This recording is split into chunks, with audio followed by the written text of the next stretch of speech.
Hi everybody, hope that you have been well.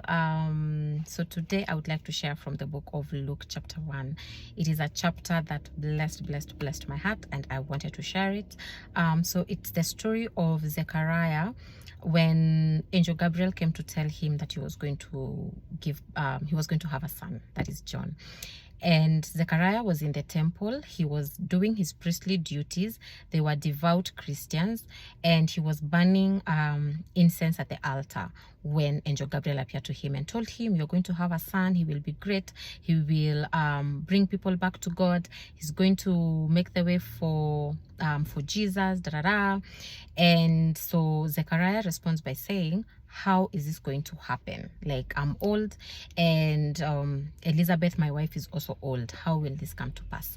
And the angel was offended and told him that because you have doubted God, you will not be able to speak until you see these things come to pass. And just out of that, first of all, a message just there that has come to me is: do not voice and do not speak.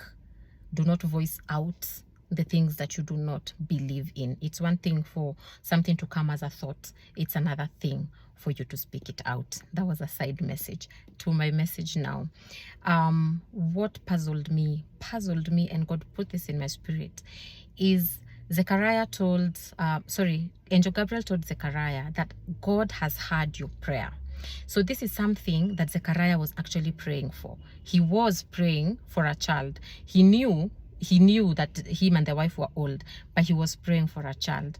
He was somebody that was in the church and doing priestly duties.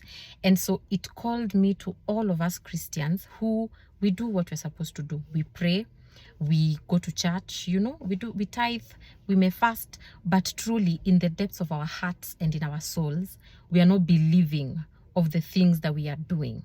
We are not believing that God is actually a God that answers prayer. You're praying to God for the impossible, but really, do you really believe that it can come to pass? This brings me to the story of when Peter was in prison and people were praying for him, and God delivered Peter from prison. And there were people walikuwa kimwombea mahali, and then a lady, Peter knocks on the door. Ashatoka prison, God has delivered him. He knocks on the door, and a lady called Rhoda comes and opens the door. And she runs to tell these people that, "Oh, Peter is at the door." And then they're like, "Are you out of your mind? What do you mean?" And then, Peter comes in. But the thing is, these people, that's what they were praying for. Hata Peter akikuja aliwapata wakiomba. They were praying for God to do this. But then once God has done it, they're like, "Ai, umetoka aje?" Sorry. Umetoka aje? And that is what they were praying for. Same Zechariah is praying for a child. Alafu anauliza no mtoto atakujaje? So, are we just praying for the sake of praying, or are we believing truly in our hearts for the things that we are praying for? You're praying to God for a job, and you expect for God to give you the logistics of how you're going to get the job. You expect you're praying to God for a child, and you want logistics. Okay, sir, God, this kitu tunaifanyaje? Like, leave it in the hands of God and trust and believe that you have prayed that He's going to bring it to pass. You are praying to God for your business, or you're praying to God for a partner. You're praying to God for a partner, and then you are out here speaking negatively. If you're a man, you're speaking negatively about women. If you're a woman, you're speaking negatively about men. But you are praying for God to give you a good partner. Atatoka wapi? And you are speaking negative faith, and you're not believing in the prayers that you are actually praying because you are voicing out the negative. And let me please share, while God has brought me to this topic, on the effect of negative faith. And this changed my life. I read this from the book of Myles Munroe, Understanding the Power and the Purpose of Prayer. And he gave this example of, you want a loan in a bank, and then you tell your mind that I'm not going to get this loan.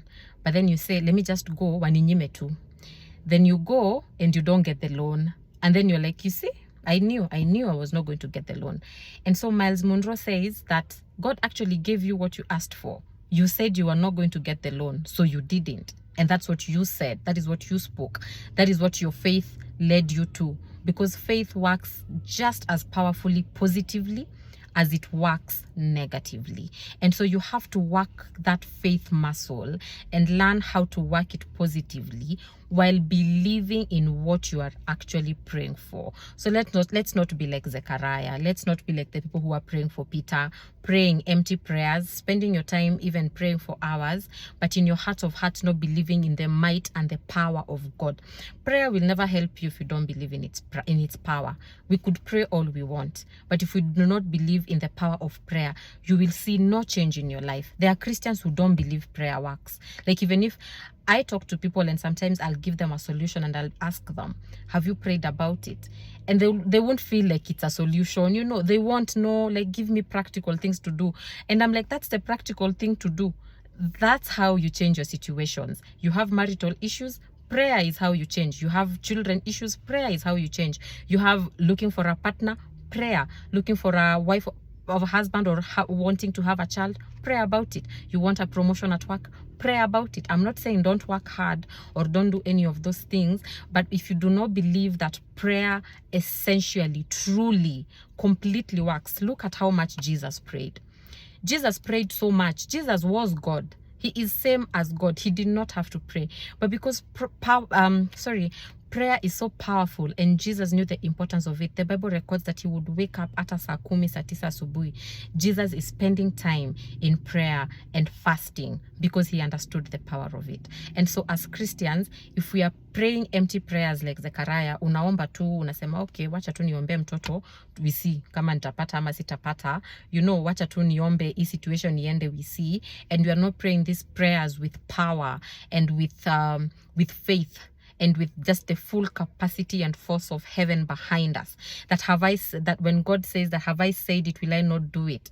That if God says he's a promise keeper and he's a chain breaker, you trust him on his word that he's able to do it. That when God says that I make barren wombs fertile, that he is able to do it. That when God says that I am well able to do all things more than what you can ask for or imagine, that when he says it, he will do it. We need to pray prayers with belief and not with unbelief and not with doubt.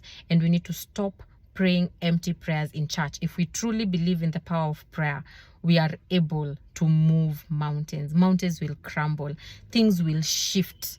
Everything will shift if we believe in what it is we are praying about. So let's not be like Zechariah in this case. Yes, God still caused for his purposes to come to pass because he had already deemed it that John the Baptist is going to go through the barren womb of Elizabeth so that it will be known that it is I who did this. So despite of his unbelief, despite of his doubt, God still kept on track. And that's a word right there.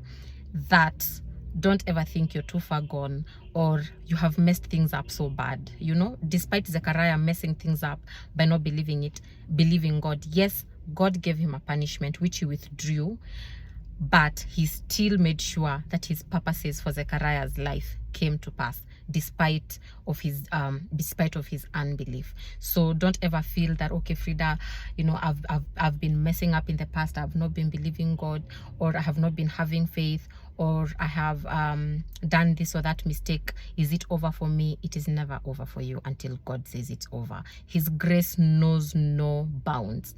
It is boundless. It is endless. It is unconditional. It is available to you today. It is available to you right now. And so I just stir up our faith today. I stir up the spirit of prayer, the spirit of believing that God is well able to do all things beyond what we could ever ask for or imagine. Be blessed.